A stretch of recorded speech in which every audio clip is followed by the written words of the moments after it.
Hello students, आशा करती हूँ कि आप सब लोग बहुत अच्छे होंगे और सारे अपने घरों में सुरक्षित होंगे। किरण आदि शिक्षा पर आपका स्वागत है। हम लोग एनसीईआरटी क्लास 10th का ट्रिग्नोमेट्री चैप्टर कर रहे थे, जिसकी एक एक्सरसाइज हम कर चुके हैं। इसके बाद मैंने आपको जो है इसमें सेकंड एक्सरसाइज में जो टेबल बनानी है उसको बनाने का शॉर्टकट मेथड आपको बताया था, और फिर उसके बाद हम उसके कुछ क्वेश्चंस प्रैक्टिस कर रहे थे, जिसके 2 क्वेश्चन हमने कर लिए थे।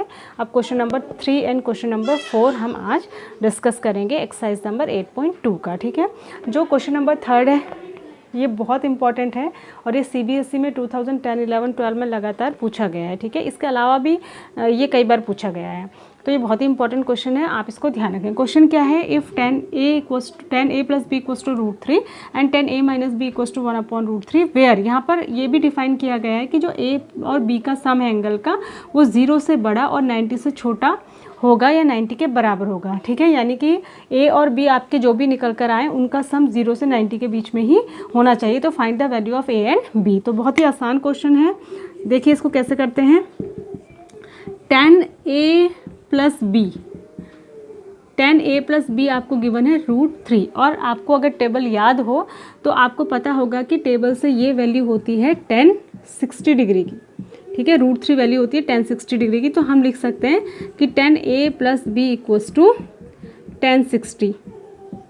ठीक है, 10 से 10 कैंसिल, तो a + b = आ जाएगा 60 डिग्री। Question number 1। इसी तरीके से 10a - b = गिवन है, क्या गिवन है आपको 1/√3, और टेबल को अगर आप देखेंगे तो ये वैल्यू होती है 1030 की। ठीक है, तो यानी कि 10a - b = 1030। तो यहाँ से 10 से 10 अगर कैंसिल हो जाएगा तो आपके पास निकल कर आएगा a - b = 30 degree. Question number 2। अब इक्वेशन 1 एंड 2 को ऐड कर देंगे। a + b = 60 था इक्वेशन नंबर 1 से, और a - b = 30 है इक्वेशन नंबर 2 से। यहाँ हम लिख देंगे इक्वेशन 1 + 2। ऐड क्यों कर रहे हैं हम इनको? ऐड इसलिए कर रहे हैं कि ऑलरेडी इसमें एक टर्म ऐसी है जो कि अपोजिट साइन में है, तो ऐड करेंगे। ठीक है, अपोजिट साइन है ना, यहाँ +b है, यहाँ -b है, तो ऐड करने पे ये कैंसिल हो जाएगा, तो हमारे पास आएगा 2a = 90। ठीक है, तो यहाँ से आपको मिल जाएगा a = 90/2 यानी कि 45 डिग्री। ठीक है, और अगर a आपको 45 मिल गया तो a + b की वैल्यू कितनी थी? 60 डिग्री। a 45 है तो b = कितना हो जाएगा? 60 - 45 यानी कि 15 डिग्री। तो आपको क्या निकल कर आया कि b 15 डिग्री आया आपके पास और a आपके पास आया 45 डिग्री, और दोनों का सम होता है 60 डिग्री, तो जो 0 और 90 के बीच में है। ठीक है, तो इस तरीके से आप इसको प्रैक्टिस कर लेंगे। उसके बाद जो क्वेश्चन नंबर 4 है उसमें ट्रू और फॉल्स है। देखिए, वैसे तो आप आंसर शीट से देखकर ट्रू और फॉल्स लिख लेंगे, लेकिन क्वेश्चन को समझना बहुत ज़रूरी है, क्योंकि ज़रूरी नहीं है कि एग्ज़ाम में यही 4-5 क्वेश्चन ट्रू और फॉल्स के लिए आएँ जो कि आपको गिवन है। ठीक है, एग्ज़ाम में कुछ और भी पूछा जा सकता है कि इज़ इट ट्रू और फॉल्स, तो जब आपको मेथड पता होगा और उसका कॉज पता होगा तभी आप ट्रू और फॉल्स बता सकते हैं। तो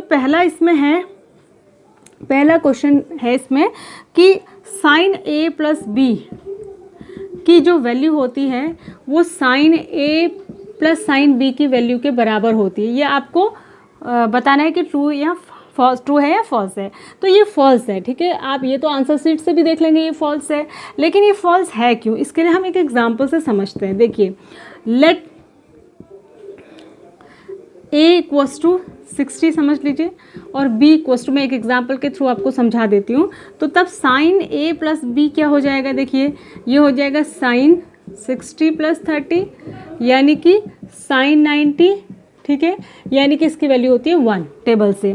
लेकिन इसी को अगर यहाँ लगाएं sin a + sin b, ठीक है, तो क्या हो जाएगा? sin 60 + sin 30, और sin 60 कितना होता है? √3/2 टेबल से आपको पता है, और sin 30 कितना होता है? 1/2। तो जब आप इसको ऐड करेंगे ये हो जाएगा √3 + 1/2। तो क्या ये इसके इक्वल है? नहीं है। ठीक है, तो sin a + b कभी भी sin a + sin b के इक्वल नहीं होता, ये फॉल्स है। ये आपने एक एग्जाम्पल से समझ लिया। अब इसका सेकेंड पार्ट देखिए। सेकेंड पार्ट है the value of sin theta increases as theta increases. ये कह रहा है सेकेंड है the value of sine theta increases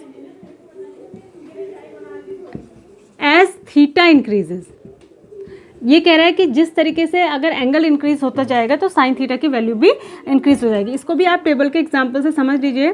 तो जैसे साइन 30, 45, 60 डिग्री एंड 90 डिग्री, ठीक है। तो साइन की वैल्यू जो है, साइन थीटा जो है, साइन 30 की वैल्यू होती है 1/2, 45 की वैल्यू होती है 1/√2, ठीक है। 60 की वैल्यू होती है √3/2 और ये होती है 1, ठीक है। और साइन 0 की वैल्यू होती है 0। तो 0 से शुरू हुई और 1 तक पहुंच गई, यानी बढ़े। देखिए 0 से बड़ा है 1/2, ठीक है, यानी कि 0.5 होता है। इसका मतलब 1/√2 भी बड़ा है, क्योंकि √2 की वैल्यू 1.4 होती है समथिंग। तो जब इसको 1.4 से डिवाइड करेंगे तो ये 0.5 से बड़ा आएगा। तो इस तरीके से वैल्यू इंक्रीज़ हो रही है। तो यानी कि जैसे जैसे थीटा इंक्रीज़ होता है, साइन थीटा की वैल्यू इंक्रीज़ होती है। इसी का अगला है कि the value of cos theta increases. तो ये ट्रू है, सेकेंड वाला आपका ट्रू है। और थर्ड वाला है कि कॉस थीटा की वैल्यू भी इंक्रीज होती है जैसे जैसे थीटा इंक्रीज होता है। आप देख लीजिए, कॉस 0 की वैल्यू 1 होती है, कॉस 30 की वैल्यू √3/2 होती है, 45 की ये होती है, इसकी 1/2 होती है, 0 ये इंक्रीज़ नहीं हो रही है, डिक्रीज़ हो रही है, ठीक है। क्या हो रही है? ये डिक्रीज़ हो रही है। आप देख रहे हैं कि ये 1 से शुरू हुई और 0 पर पहुंच गई। तो जैसे जैसे थीटा इंक्रीज़ होता है, कॉस थीटा डिक्रीज़ होता है। तो ये फॉल्स है, थर्ड वाला फॉल्स है, ठीक है। ये कह रहा था कि जैसे जैसे थीटा इंक्रीज़ होता है कॉस थीटा भी इंक्रीज़ होता है। नहीं, जैसे जैसे थीटा इंक्रीज़ होता है कॉस थीटा डिक्रीज़ होता है। तो ये वाला फॉल्स है आपका। उसके बाद है फोर्थ है sine theta equals to cos theta for all values of theta, for all values of theta. तो ये क्या सच है कि साइन थीटा की वैल्यू कॉस थीटा के बराबर होती है सारे थीटास के लिए? नहीं। देखिए, अगर हम साइन 0 देखें तो साइन 0 क्या होता है? 0 होता है। लेकिन अगर हम कॉस 0 देखें तो वो 1 होता है। तो कहाँ इक्वल है? इसी तरीके से अगर हम साइन 30 देखें तो साइन 30 1/2 होता है। और अगर कॉस 30 देखें, थीटा, ये 30 जो लिख रही है थीटा ही है, ठीक है, ये होता है √3/2। तो ये भी इक्वल नहीं है। सिर्फ एक ही एंगल के only for theta equals to 45 के लिए इक्वल होती है, क्योंकि साइन थीटा की वैल्यू, साइन 45 डिग्री की वैल्यू भी 1/√2 होती है और कॉस 45 की वैल्यू भी 1/√2 होती है। तो सिर्फ थीटा इक्वल्स टू 45 के लिए ही ये इक्वल होती है और किसी के लिए नहीं इक्वल होती। तो ये फॉल्स है, ठीक है। उसके बाद ये कह रहा है, लास्ट है आपका, cot theta is not defined for a equals to 0। Cot theta, fifth है ये, cot theta is not defined, cos theta is not defined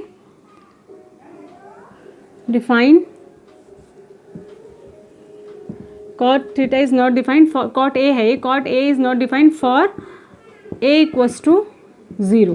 तो देख लीजिए, कॉट ए, अगर a की जगह 0 है तो कॉट 0, कॉट 0 क्या होता है? 1/tan 0, ठीक है। और tan 0 की वैल्यू 0 होती है। टेबल से आप देख लेंगे तो 1/0, जब भी डिनोमिनेटर में 0 होती है तो इसकी वैल्यू इनफाइनाइट या नॉट डिफाइंड आती है। तो ये नॉट डिफाइंड है, तो ये ट्रू है, ठीक है, दिस इज ट्रू। तो ये थे आपके एक्सरसाइज नंबर 8.2 के एनसीईआरटी के क्वेश्चन। अब हम जो है एक्सरसाइज नंबर 8.3 करेंगे नेक्स्ट वीडियो में। तब तक आप इन क्वेश्चंस को प्रैक्टिस करिए। नहीं समझ में आता है तो वीडियो को बार बार देखिए। फिर भी नहीं समझ में आता है तो आप मुझे वीडियो पे कमेंट करके अपनी क्वेरीज को पूछ सकते हैं। Thanks for watching, God bless you all.